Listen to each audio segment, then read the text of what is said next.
এবং সম্মানিত হয়ে তাকে তার স্বীয় ধাম প্রদান করলেন।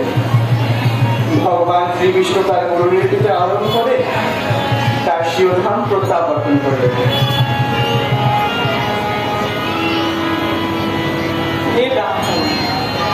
ভগবানের ধাম প্রাপ্ত করা অত্যন্ত স্নেহপরায়ণ এবং কৃপাময় ভগবানের নির্দিষ্ট যে গুণাবলী তা সম্বন্ধে আমরা অবগত। একজন মিঠু মহারাজ তা লাভ করেছিলেন এবং তিনি ছিলেন অত্যন্ত জ্ঞানী এবং বিবেকী। তাহলে কেন তিনি প্রসন্ন হননি?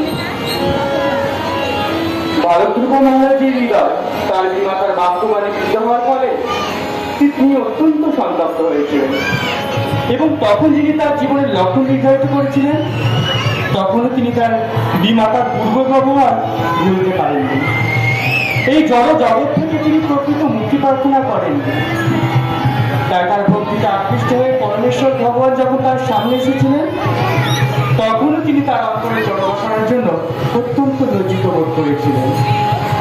হে বিদুর, তোমার মতো ব্যক্তিরা যারা মুকুন্দে, যিনি মুক্তি দান করতে পারেন, সেই পরমেশ্বর ভগবানের শ্রীপাদবদ্ধের শুদ্ধ ভক্ত এবং যারা সর্বদাই তার শ্রীপাদবদ্ধের মধুর প্রতি অত্যন্ত আসক্ত, তারা সর্বদাই তার শ্রীপাদবদ্ধের সেবা করেই প্রসন্ন থাকেন।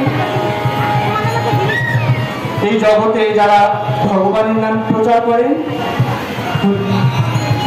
এবং তারা সর্বশেষ ভক্তি তা পূর্ণ করেন,